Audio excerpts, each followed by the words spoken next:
Good morning, dear students. Myself, Dr. Avnish Sharma, Associate Professor in Chemistry, MLV Government College, Bhilwara. हम लोग एक chapter शुरू कर दिया था एटॉमिक स्ट्रक्चर का लास्ट टाइम पे, जिसमें मैं उसका बेसिक इंट्रोडक्शन उससे पहले आपको सिलेबस के बारे में सब बता चुका था। और जो जनरल थ्योरीज थी, जिस तरह हम जो हमें पढ़ना है उसमें आगे बढ़ेंगे, वो सब मैं आपको डिस्कस कर चुका था। इसमें कि डाल्टन, रदरफोर्ड, बोर के बारे में बहुत संक्षेप में मैंने बता दिया था, क्योंकि ज़्यादातर तुम लोगों ने पढ़ा हुआ है।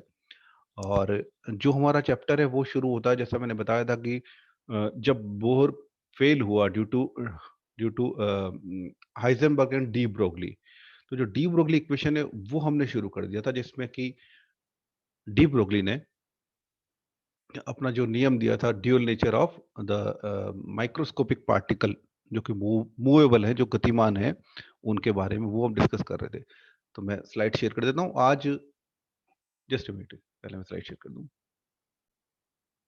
ओके, तो हम लोग शुरू कर चुके थे, जैसा मैंने आपको बताया। तो डी ब्रोगली इक्वेशन के बारे में शुरू कर चुके थे आज।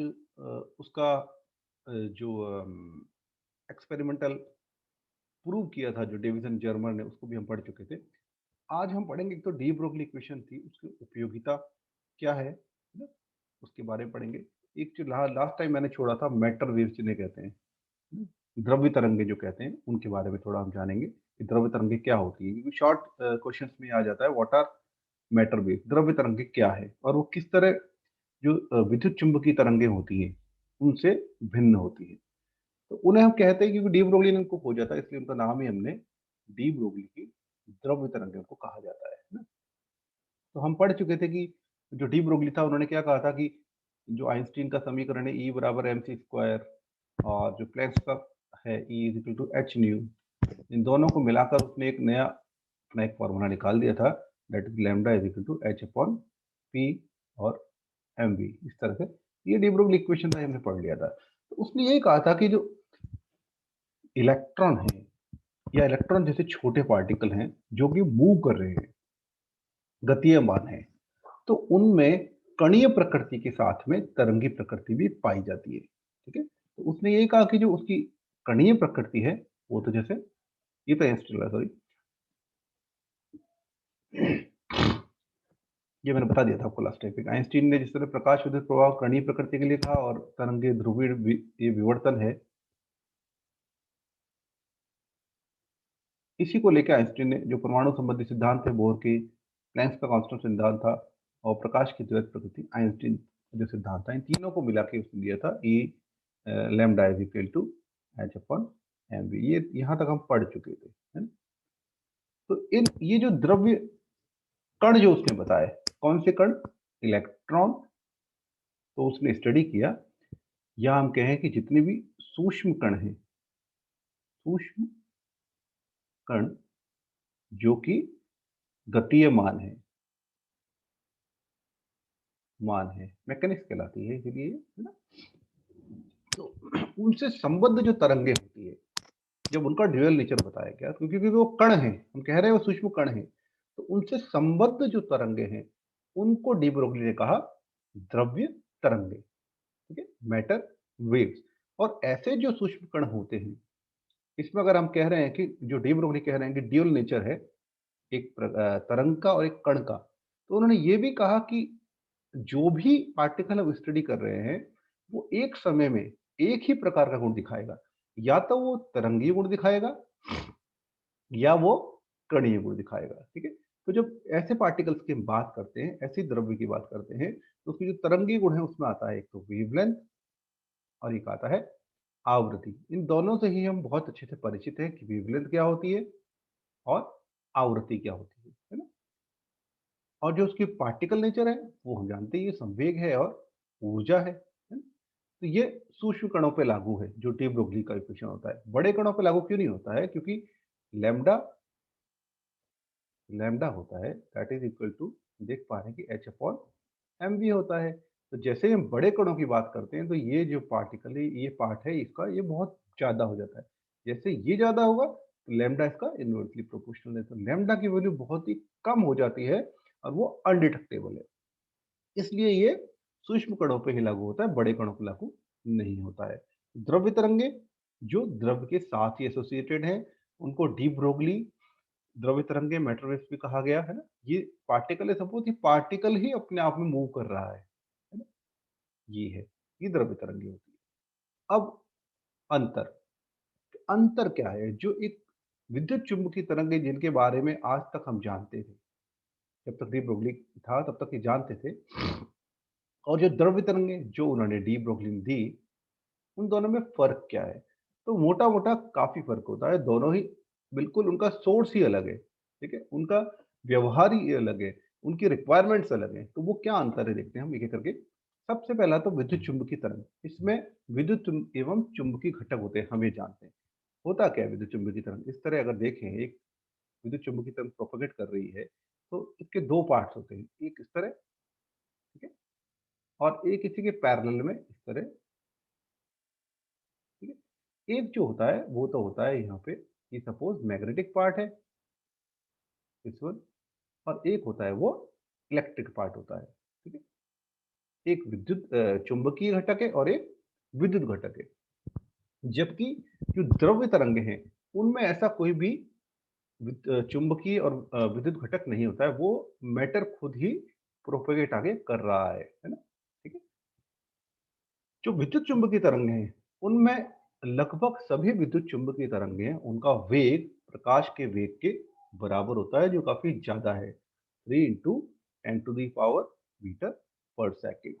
जबकि जो द्रव्य तरंगे हैं, इनका वेग अलग अलग होता है, डिपेंड करता है कि हम कौन से मैटर की बात कर रहे हैं। इलेक्ट्रॉन का अलग है ना।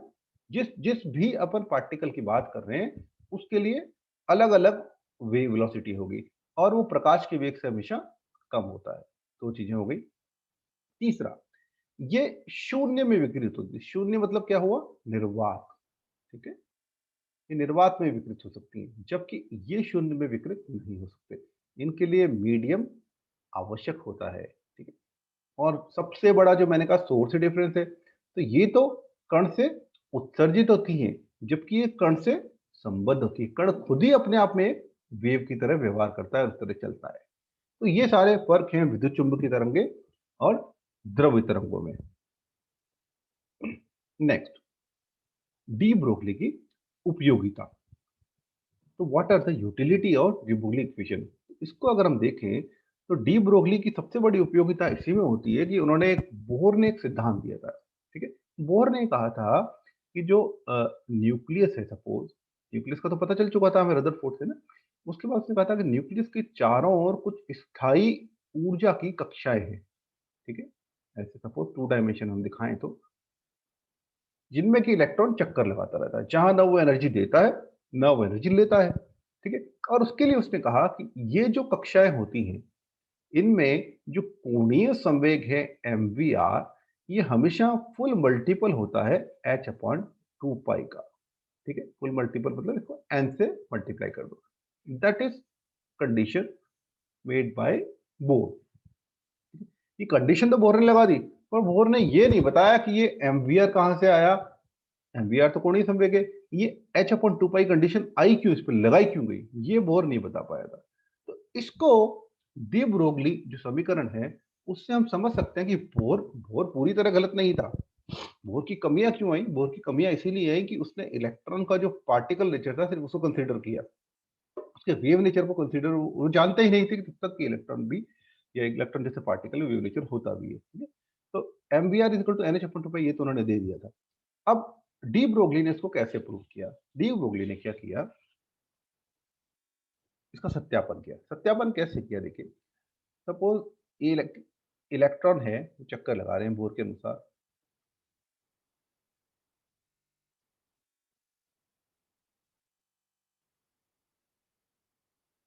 हम्म, ये इलेक्ट्रॉन सपोज एक वेव के रूप में चल रहा है, जैसा मैंने कहा है मैटर वेव्स हैं, तो इलेक्ट्रॉन खुद ही संबद्ध है मैटर से, है ना? ऐसे करके ये रोटेशन पूरा हो गया, तो इलेक्ट्रॉन चक्कर लगा रहा है।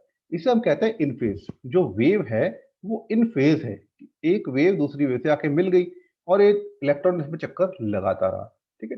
दूसरा एक इसमें हो सकता है out of phase. Out of phase में क्या होगा, ये सपोज स्फीयर बनाया हमने वहां पे,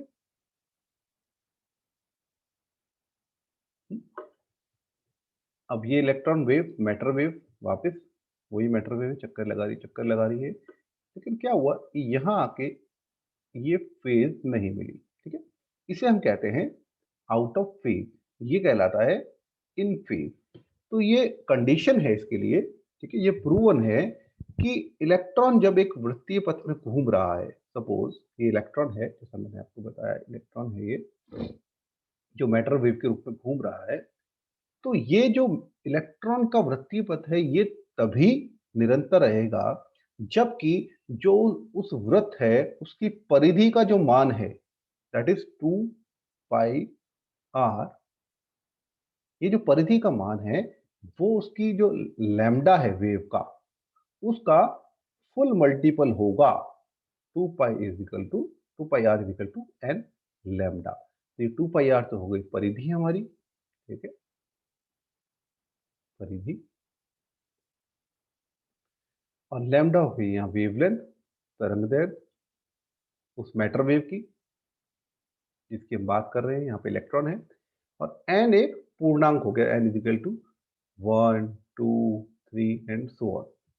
तो इन फेज वो तभी होगा, इन फेज मतलब स्टेबल, आउट ऑफ फेज में तो क्या हो गया, अनस्टेबल हो गया, इलेक्ट्रॉन चक्कर लगा ही नहीं पाया, है ना, यहाँ के आउट ऑफ फेज हो गया, इलेक्ट्रॉन बाहर निकल गया। इन फेज जब जो हमें परमाणु चाहिए स्टेबल है ना, तो वो होगा 2 pi equal to n lambda. तो यहाँ तक तो ये प्रूवन है ना।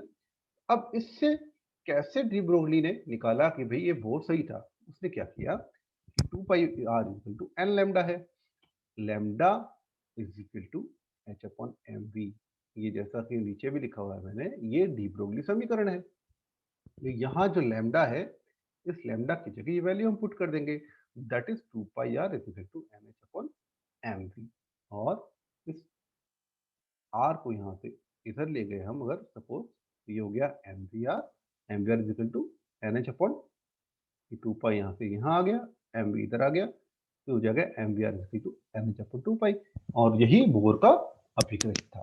तो डी ब्रोगली इक्वेशन की सहायता से हमने बोर का एक पोस्टुलेट था जिसको बोहर समझ उन्होंने दे दिया था पर उन्होंने बताया नहीं था कि सब क्यों होता है, तो उसको डी ब्रोगली इक्वेशन से हम समझा सकते हैं, ठीक है। तो यहाँ डी ब्रोगली इक्वेशन खत्म हो जाती है। डी ब्रोगली इक्वेशन पे एक बड़ा मेजर क्वेश्चन आ सकता है, ठीक है, उसमें क्या है पूछेंगे वो कि डी ब्रोगली इक्वेशन क्या है, उसको ड्राइव कीजिए, उसको प्रूव कीजिए, उसकी उपयोगिता बताइए, और डी ब्रोगली द्रव्य तरंगे क्या है।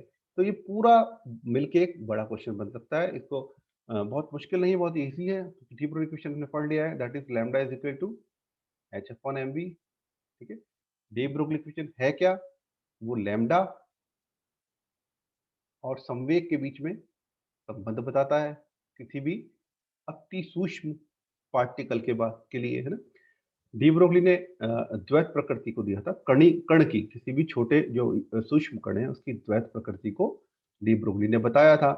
डेविसन एंड जर्मन ने इसको प्रूव किया था, उसने डिफ्रैक्शन पैटर्न देखा था और देखा कि डिफ्रैक्शन पैटर्न वैसा ही आता है जैसा कि एक्स रेस का आता है। तो उसने कहा कि जैसे एक्स रे है, एक्स तरंगे हैं, वैसे ही इलेक्ट्रॉन भी तरंग के रूप में होने चाहिए, ठीक है, वो उसने प्रूव किया।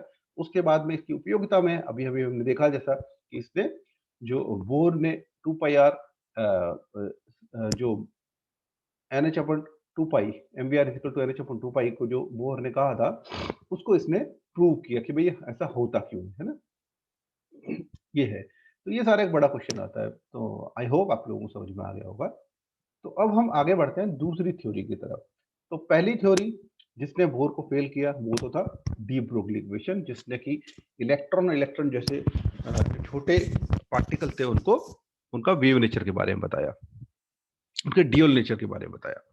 दूसरा बहुत ही इंपॉर्टेंट जो नियम है, जो सिद्धांत है, वो है हाइजेनबर्ग की अनिश्चितता का सिद्धांत। तो बोर का एक और जो बोर का पोस्टुलेट था वो ये था कि भाई न्यूक्लियस यहाँ है सपोज, और इलेक्ट्रॉन स्थायी ऊर्जा की कक्षाओं में चक्कर लगा रहे हैं जिनकी स्थिति, मोमेंटम, वेलोसिटी, है ना, पोजीशन, मोमेंटम, वेलोसिटी, इन तीनों को हम एग्जैक्टली पता कर सकते हैं कि इलेक्ट्रॉन कहां पर है। पर जैसे ही डी ब्रोगली आया उसने कहा कि भाई इलेक्ट्रॉन तो एक वेव के रूप में होता है, इलेक्ट्रॉन तो अपन बता ही नहीं सकते कि इलेक्ट्रॉन यहाँ है ना। इलेक्ट्रॉन तो ये तो मैटर वेव है, मैटर वेव मूव कर रही है, मैटर मूव कर रही है मतलब इलेक्ट्रॉन यहाँ भी है, थोड़ी देर बाद इलेक्ट्रॉन यहाँ है, थोड़ी देर भी यहाँ है, यहाँ यहाँ यहाँ है ना। तो इसको लेकर हाइजेनबर्ग ने एक प्रिंसिपल दिया। वो सिद्धांत बहुत ही इंटरेस्टिंग और इंपॉर्टेंट है। वो सिद्धांत क्या कहता है? सिद्धांत कहता है कि किसी भी इलेक्ट्रॉन का, है ना, यहां हमने इलेक्ट्रॉन लिया पर किसी भी माइक्रोस्कोपिक पार्टिकल पे लागू होता है। किसी भी इलेक्ट्रॉन का एक ही समय पर एकदम सटीक स्थान या पोजीशन तथा संवेग या वेग निर्धारित करना इम्पॉसिबल है। ये वर्ड है इम्पॉसिबल, पॉसिबल ही नहीं है। ऐसा नहीं है कि मुश्किल से हो जाएगा या कुछ मुश्किल आएगी, दैट इज नॉट पॉसिबल, है ना। तो अत्यंत सूक्ष्म कण जैसे इलेक्ट्रॉन, प्रोटॉन आदि की स्थिति, संवेग या वेग एक ही समय में ज्ञात करना असंभव होता है। ये हाइजेनबर्ग का अनसर्टेनिटी प्रिंसिपल था, अनिश्चितता का सिद्धांत। ये अनिश्चितता है, बनी रहेगी हमेशा, है ना। ये हाइजेनबर्ग का प्रिंसिपल था। तो इसको अगर मैथमेटिकली हम देखें तो इस तरह लिखा जाता है, delta x into delta P, ये है स्थिति में अनिश्चितता, स्थिति में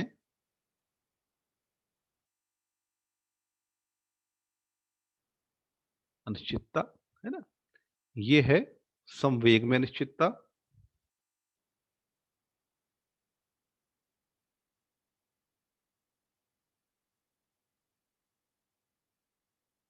ओके। तो संवेग में अनिश्चितता इनटू स्थिति में अनिश्चितता इज इक्वल टू और less than H upon, greater than sorry, H upon 4 पाई, ठीक है।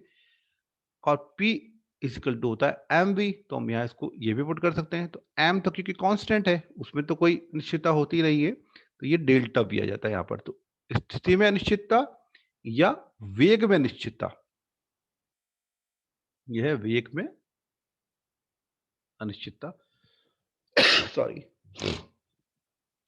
तो ये था हाइजेनबर्ग का अनसर्टेनिटी प्रिंसिपल, है ना। तो ये जब इक्वल साइन होता है वो समय होता है जबकि इन दोनों में अनिश्चितता सबसे कम होती है,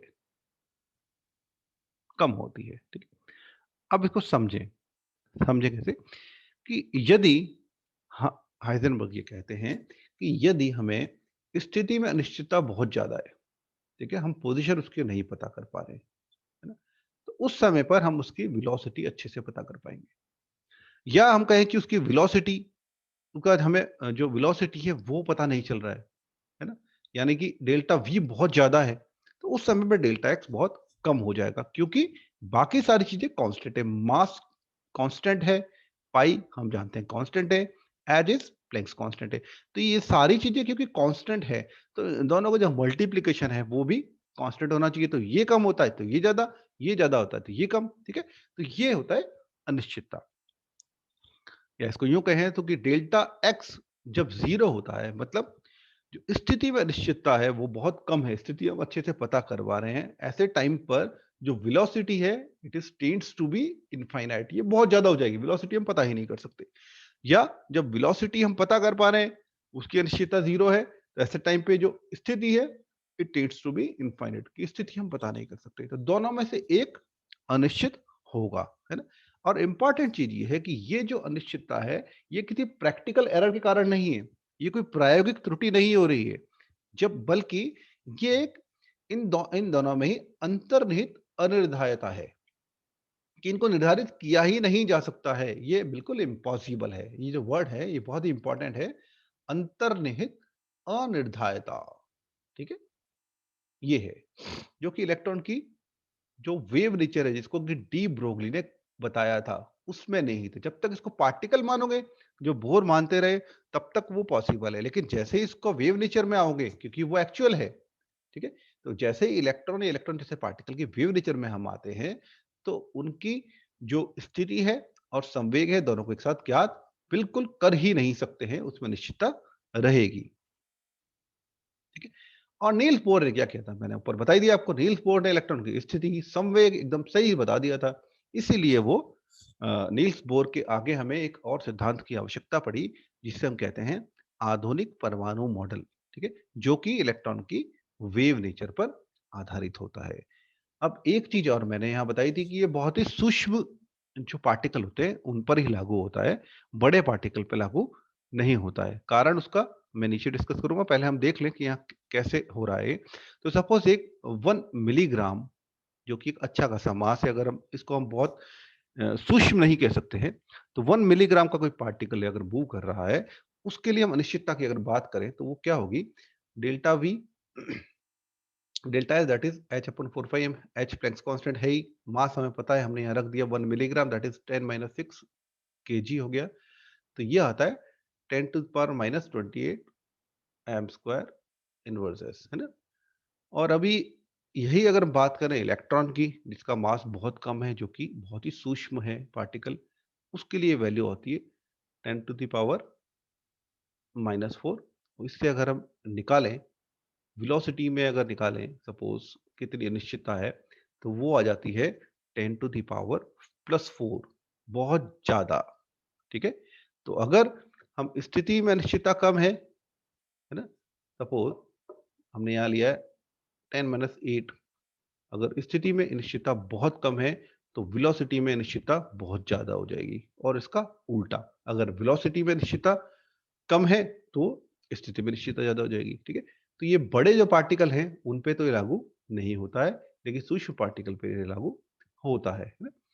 तो इसका एक क्वेश्चन छोटा सा अगर न्यूमेरिकल हम देखें तो, कि सपोज एक क्रिकेट बॉल है 200 ग्राम की, जो मैं ऊपर बता चुका हूँ बड़े पार्टिकल पे लागू नहीं होता है। ठीक है, तो इसके लिए अगर हम सपोज स्थिति की अनिश्चितता है 5 × 10⁻12m, जो कि बहुत कम है, तो डेल्टा वी की वैल्यू क्या होगी। तो हम ये फॉर्मूला अगर हमें आता है तो हम इसे इजीली निकाल सकते हैं, क्योंकि प्लैंक्स की कांस्टेंट हमें पता है 6.62 × 10⁻34, पाई हम जानते हैं 3.14। ठीक है, और वेट हमें दिया गया है 5 × 10⁻12, सॉरी अनिश्चितता दी गई है, और वेट हमें दिया जाएगा 200 ग्राम, दिस वन। ठीक है, तो अगर वो निकाल लें तो ये आती है 5.275 × 10⁻23, जो कि बहुत कम है। तो ये भी स्थिति भी और वेलोसिटी भी, ये दोनों ही हम ज्ञात कर सकते हैं, क्योंकि दोनों ही अनिश्चितता है, अनिश्चितता बता रही है कि उन दोनों की वैल्यू बहुत कम आती है। तो जैसे ही पार्टिकल बड़ा होता है उस पे लागू नहीं होती है अनिश्चितता, छोटे पार्टिकल पे लागू होती है। नाउ कारण कि रीजन क्या है भाई, हाइजेनबर्ग ने जो बताया कि ऐसा होता है, तो इसका रीजन क्या है, अगर इसको हम देखें तो।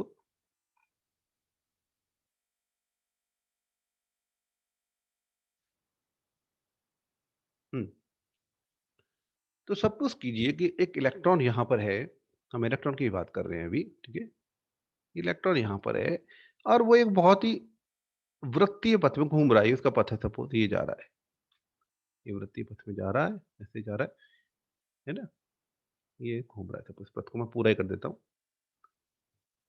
तो अगर इस इलेक्ट्रॉन को हमें देखना है, तो कोई भी चीज दिखाई क्यों देती है, कोई भी चीज दिखाई तभी देती है, कोई भी पार्टिकल मैटर जो भी है वो दिखाई तब देता है जब उस पर कोई इलेक्ट्रोमैग्नेटिक रेडिएशन पड़ती है, और वो रेडिएशन यहाँ आके परावर्तित होती है, वापस आती है।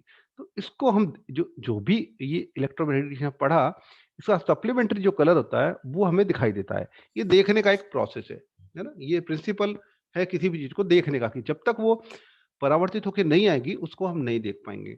अगर सपोज ये एचडी है, इसमें से पूरी पास आउट हो जाएगी, तो इसका मतलब है ये चीज हम नहीं देख सकते हैं, ये इनविजिबल हो जाएगा, अदृश्य हो जाएगा, है ना। इंटरेस्टिंग है। तो अगर हमें इस इलेक्ट्रॉन को देखना है, तो हमें इस पे कोई ना कोई इलेक्ट्रोमैग्नेटिक रेडिएशन डलेगा। ठीक है, कम से कम वो इलेक्ट्रोमैग्नेटिक रेडिएशन 1 एंगस्ट्रॉम का होगा। ठीक है, तो जैसे ही इलेक्ट्रोमैग्नेटिक रेडिएशन इस पर डला, इस इलेक्ट्रॉन ने उसको रिपेल किया, और हम इसको देख पाएंगे। यहां तक तो बात सही है, लेकिन इलेक्ट्रॉन बहुत ही छोटा पार्टिकल है, बड़ा पार्टिकल की बात नहीं कर रहे हैं, माइक्रोस्कोपिक पार्टिकल है बहुत ही, है ना। तो 10⁻31 के उसमें रेंज में इसका वेट है, तो बहुत ही छोटा पार्टिकल है। तो जब एंगस्ट्रॉम आके ये एच न्यू इससे आके टकराया, तो इसने देखने का काम तो करा दिया, लेकिन जैसे ही ये इससे टकराएगा, और हम जानते हैं कि E is equal to h new.